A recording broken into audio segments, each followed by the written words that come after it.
Hi, I'm Shamshad Walker. I'm a marketing consultant based in Nottingham. I've been asked by Coalesco accountants to share this presentation. I'm going to talk about marketing and share some tips for you to think about your marketing for the year ahead. So tip number one is to create a marketing plan. If you're a new business, then this is really important. It's good to have a roadmap of what you plan to do in terms of promoting your products or services. For established businesses, it's always a good idea to review your marketing plan on an annual basis, but it's even more important now following the pandemic because lots of businesses have changed their products or services, or they've changed the way in which they've been delivering the products and services. And so it's a good opportunity to look at what you're offering and to look at how you're going to make sure that your customers find out about any changes that you've made. So for example, I offer a lot of social media training. Usually this is face-to-face or in a workshop scenario. But during the lockdown, I had to change all of the training so that it was delivered via Zoom or Teams. So obviously for me, it's been important to get that message out to my clients about my new training services.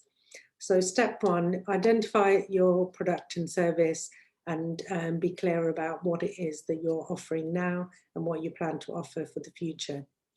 Step two is to clarify your target market. Spending time to really think about who your ideal customers are is really important. It helps you to be focused in your marketing, and in the long run, it will help you to save time and your budget. So who are your ideal customers? What do they look like? Where do they live? Where are they based? If you're targeting businesses, then think about sectors that you particularly want to target, or maybe the size of the business as well. So as I say, spend a bit of time thinking about your target market, and if you have a team, get them involved in this process as well. Step three is to think about your message. So what do you actually want to say to your customers? If you've made some changes to your products or services, then obviously you need to make sure that's incorporated into your message. But also think about your USP. What is it about you or your business that helps you to have a bit of a competitive edge? So get that down in your marketing plan as well. Also, there's certain things that consumers are particularly looking for. So it's important in your message, if you're focusing on local customers, then get that message across that you're locally based. Things like sustainability and the ethical way in which you operate your business, these things are very important to consumers. And during the pandemic now, and also kind of going forward probably for this year, you need to get across how you are ensuring that your team is safe and your customers are safe when they interact with your business. Then the fourth step is to identify your marketing tools, and some of the tips that I'm going to share today cover digital marketing, and it is important to have a very strong online presence, but it's also important at this stage to think about your traditional forms of marketing, so print, your branding, PR, and all those elements of your marketing that you need to bring into the mix to make sure that your customers can identify who you are. They can kind of learn about your brand and also learn more about your business as well. So taking a bit of time to create a marketing plan will really help you in the long run. And it doesn't have to be a very lengthy document. It can be a couple of sheets of paper or even a spreadsheet, just to kind of get everything into one place. So tip number two is to look at your website. And I've put this information here, which says that it takes about 50 milliseconds for a person to make an opinion about your website. And within that very short period of time, they decide whether to stay on the website and look around or to move on to one of your competitors. So are you confident that your website is going to draw customers in and want them to find out more about what you're offering? So here you can see this website here, which is for a furniture company. very kind of cheap and cheerful. And then this is another furniture company, and you can see just kind of flashing between the two. You can make your own decision around which website you'd be more attracted to, that you'd feel confident about looking at their furniture and feeling confident about buying from. So just a few things to think about with regard to your website, and this is a good time now, particularly if your business is closed or you're not operating to full capacity. You know, you've got some time to look at your website. Firstly, think about your website design. Does it reflect your brand? If you're targeting business clients, corporate clients, then your website's got to look very high quality, and it's got to have a very attractive brand. And also, if you're sort of targeting consumers, the general public, particularly if you have an online shop, if your website doesn't look professional and it doesn't look like they can have confidence in buying from you, then people are not going to make purchases online. So think about your branding, and you may want to talk to your graphic designer about just kind of upgrading it a little bit if it needs that doing. Things that you can do on your own is you can update the images on your website. Often when people first have a website built, they buy a lot of or use stock photography, but that doesn't really reflect who you are as a business. So it's a good opportunity to invest in a bit of professional photography and get somebody to come and take photos of you or your team, your premises, and even the local area, but also definitely your products. If you're selling products, you need to have good photography for those. It's also, if you've spent a bit of time thinking about your marketing plan, then you've obviously reviewed your message. So now's a good time to review the content on your website, so the words on your website, and make sure that you're getting that message across very clearly, particularly on the homepage. It's good for search engine optimization to renew content on your website. So the more often that you put fresh content on, the better your website will perform. But the other thing you can think about to help with performance online is to make sure that you've got keywords and phrases on your website. So for example, for an accountancy service, you know, you need to make sure that words like accountant, bookkeeping, accountancy services, tax planning, these are all on your website in the right place. And particularly think about the geography, so where you're based. So you want to make sure that you've got either Nottingham or Derby or wherever your location is, so that Google knows where your website is located. And it's also worth thinking when you're writing content about putting keywords or phrases into titles and subtitles as well, because these are all good indicators for Google when somebody does a search. And finally, just to talk about having a clear call to action. So what do you want people to do when they visit your website? If you want them to buy a product, then make it as easy as possible for them. So a click buy now, and then they can go through and make their purchase. If you are offering a service and you want people to contact you, then make sure that your phone number or email is visible on every page so that people can contact you easily. Or you may have a different call to action. You may be looking to build up your database, in which case having something like a free download of an ebook to capture people's email addresses, or subscribe to our newsletter boxes so that people can go in and you can capture their email addresses through there. So think about what is the clear call to action that you want for your business. So tip number 3 is to write blogs. And the more content you put on your website, and the more frequently you put content on your website, it's all positive signals to Google, and your website will perform better when somebody does a search. But also in terms of thinking about your customers, it's a great way of sharing more valuable information for your customers and clients, and also showing them that you're an expert in your field.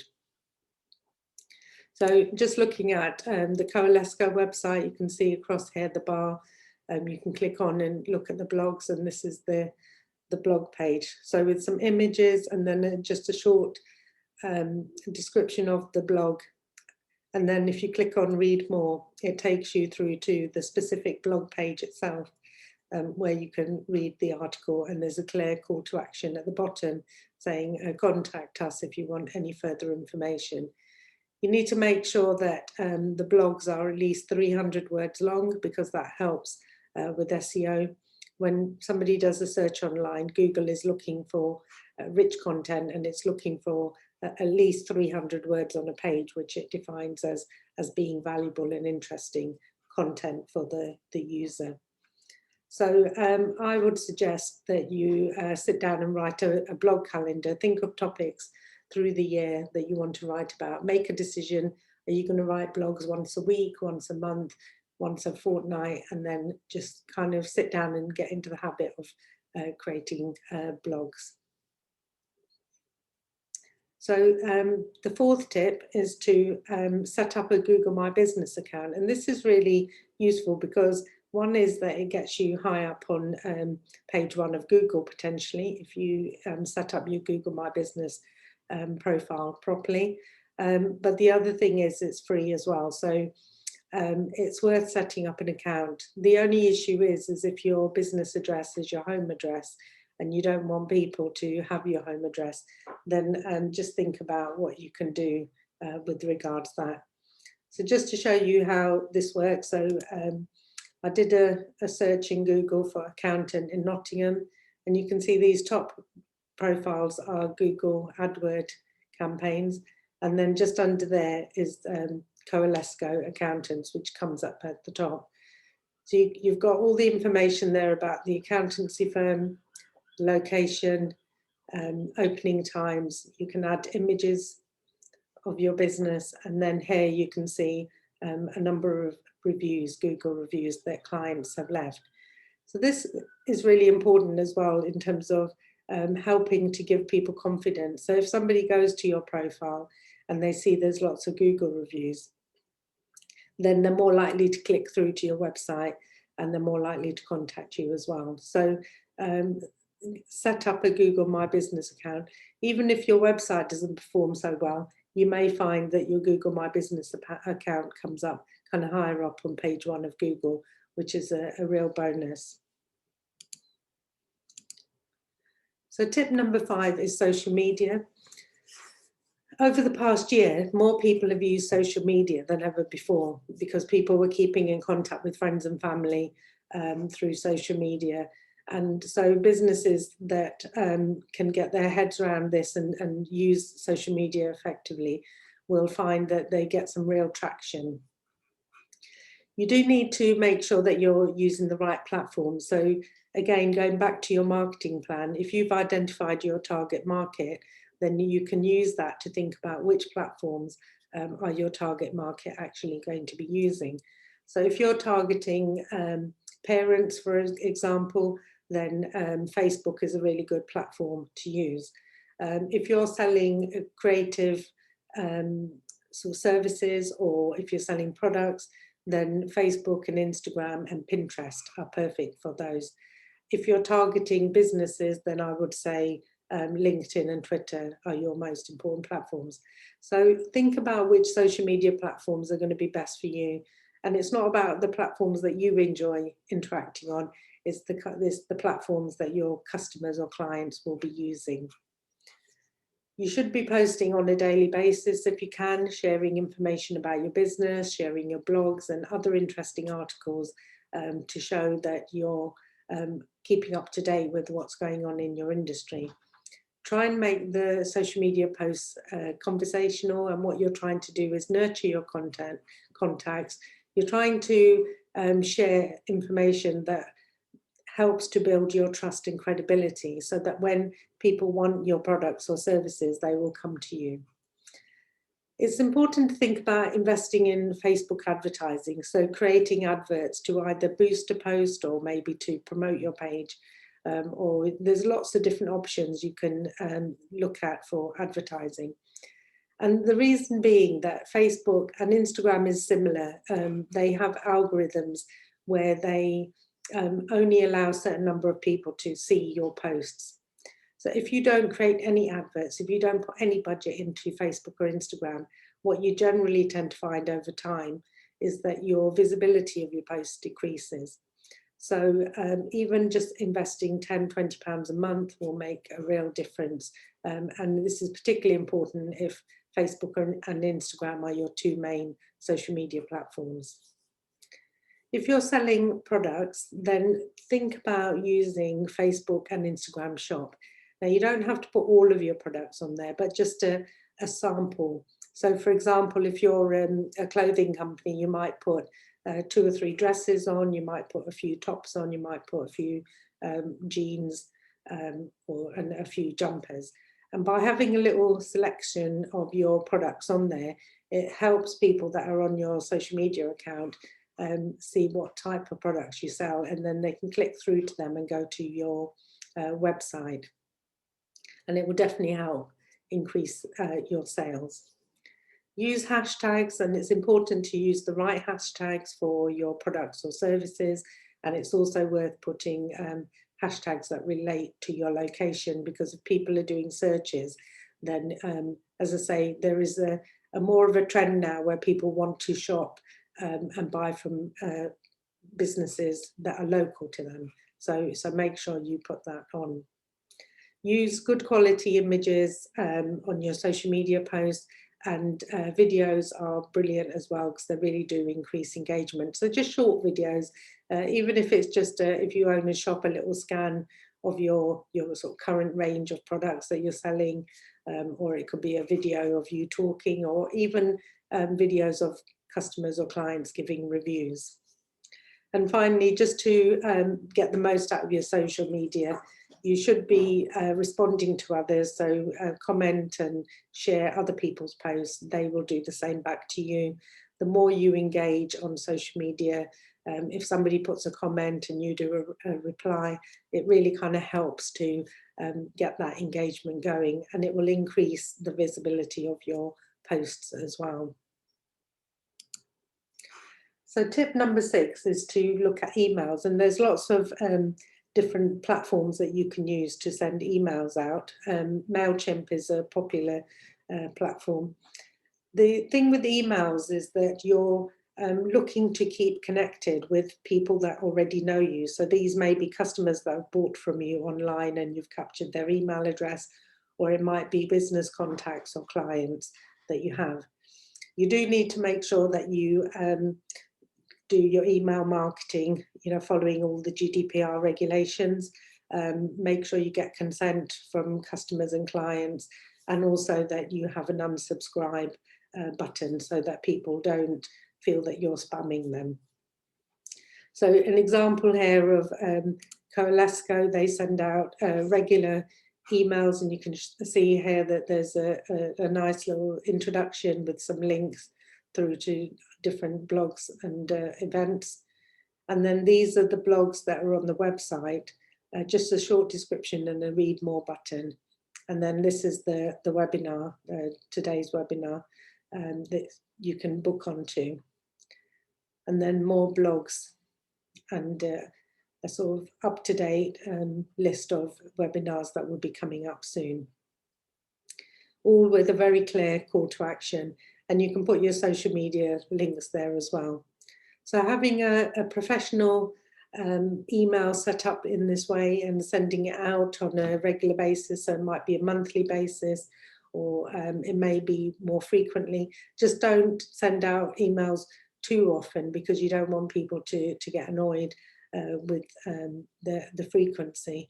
If you sell products, this is a really good way of just kind of keeping your current customers up to date with your new product range, and you will find that you will get sales through this route. If you offer services, this is a great way of just keeping your customers and clients and contacts up to date with any industry news that's relevant to them.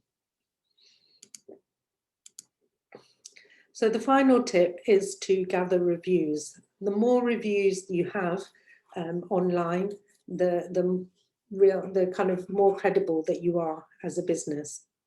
So these are some reviews that Coalesco have received recently. But what you can do is think about trying to gather reviews on Google, so having Google reviews, on LinkedIn. It's very powerful, especially if you're business to business, and Facebook recommendations as well. And then there are lots of other platforms like Yale.com and Trustpilot that you can use.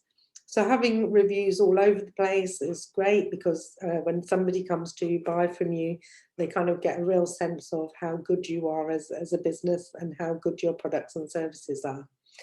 And it's also worth just thinking about when you ask your customers or clients for reviews, trying to steer them towards giving you reviews about different products or services or different situations that kind of illustrate how you work and how you help people. And you can take some of these reviews and put them onto your website as well. And that's brilliant. So you can describe your product or service, and then you can, you know, sort of have a few reviews in there as well. So finally, just wanted to share this cartoon I found, which I think is very interesting and just something that you need to think about for your own business. So what it says here is, according to your LinkedIn profile, you're a focused, disciplined achiever. But according to your Facebook photos, you love Jack Daniels and are pretty comfortable with your body. So the reason I've put this here is, when you're a small business, the business is not only what the products and services that you offer, it's you as a person. So on your private social media platforms, make sure that you either do kind of make them private so your customers can't see them. So on your Facebook profile, you can switch it into private, so only your family and friends see what you're sharing there. But if you can't do that, so for example, you can't do that on Twitter, then just make sure that the posts that you're sharing aren't going to affect your brand. You've got to make sure that everything is on brand all the time. So if you want to come across as a friendly business that's approachable, you don't want to be putting a lot of contentious and political comments onto social media, because it will really impact on people's perception of who you are. So just think about that when you're kind of posting on social media. So that's it. It was just a quick run through some tips to help you for the year ahead. If you want any more information or support with marketing, these are my contact details. I offer a lot of one-to-one training sessions for social media, or coaching sessions. I'll meet with people, and obviously I'm doing that online at the moment, where we'll just have a coaching session and we'll go through and discuss the marketing and an approach for going forward in the year ahead. So any sort of questions or queries, please do get in touch. And I'd just like to thank Linda and Coalesco Accountants for allowing me to present today.